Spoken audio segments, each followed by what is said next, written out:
And how does that bondage happen?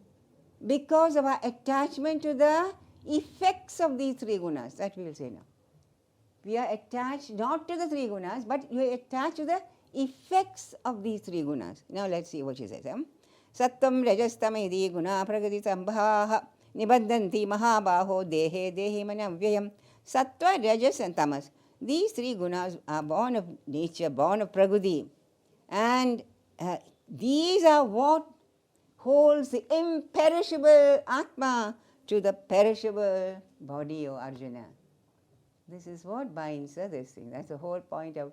That's why from the beginning he said, advocates go above the gunas, go above the gunas. These are things which are born of nature, and that imperishable Jivatma thinks it is bound by the this thing of his body and the rest of his thing.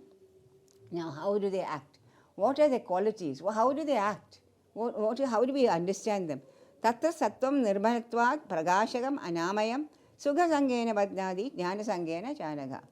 So, first of all, let us find out what exactly are they. Can we have any equivalent in physics? Actually, we can. In physics also we find that there is a quality of what we call kinesis. Kinesis, activity. Everything is active in this. Leaves are this thing. Everything is active. Kinesis. On the opposite side of the spectrum, you have something called inertia.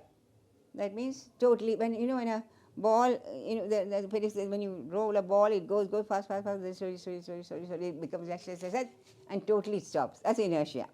So there's something called kinesis on one side, inertia. That's a small, closest in English that we can explain this. Inertia on this side.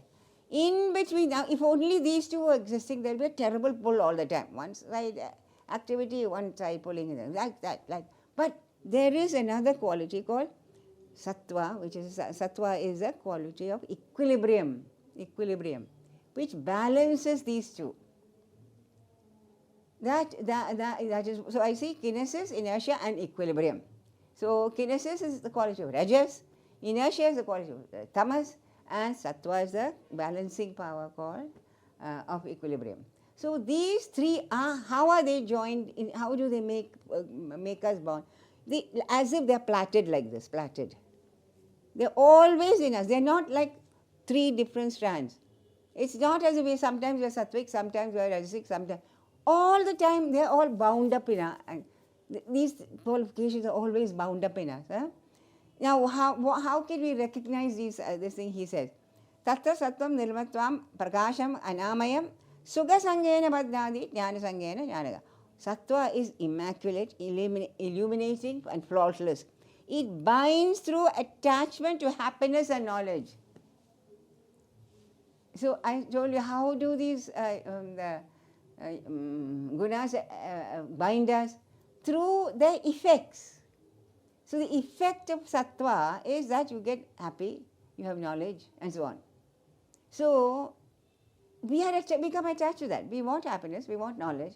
So it binds us through attachment to knowledge and happiness. Now, rajo ragatmakam viddhi trishna sangha sumadbhavam tannibadnadi kaunteya karma sangena jehinam. Arjuna, know the quality of rajas, which is of the nature of passion, as born of desire and attachment. It binds the soul through attachment to actions and their fruit. We want to act, we want to get something, we want to work, we want to get money, we want to do this, we want to do that. So many things we want to do. And what do we want to do it for? For the fruits thereof. We want the results of that action, isn't it? So it is, rajas binds us through attachment to the fruits of actions which we want for ourselves. That is how rajas binds us. Tamas tatyanajam viddhi mohanam sarva dehinam pramada alasya nidrabhe sannibadnadi bharata. And know tamas, the deluder of all those who look upon the body as their own self, as born of ignorance. It binds the soul to error, sloth and sleep. So how does it, we are all attached, we all like sleeping. Nobody who doesn't like to sleep. We all like to sit down and take some rest. We all like to do nothing at all. So these are that effect of the result of that particular guna called tamas is that we attach to that. We like to sleep, we like to rest, we like to just do nothing, just gaze into this thing, do nothing. This is all tamas. And we attach to that. So again, that's how it binds. So the first one, sattva binds to attachment to happiness, to knowledge, to finding things, doing beautiful things. Rajas attaches to karma, which gives you certain results which we want. Tamas attaches to sloth and inertia and sleep.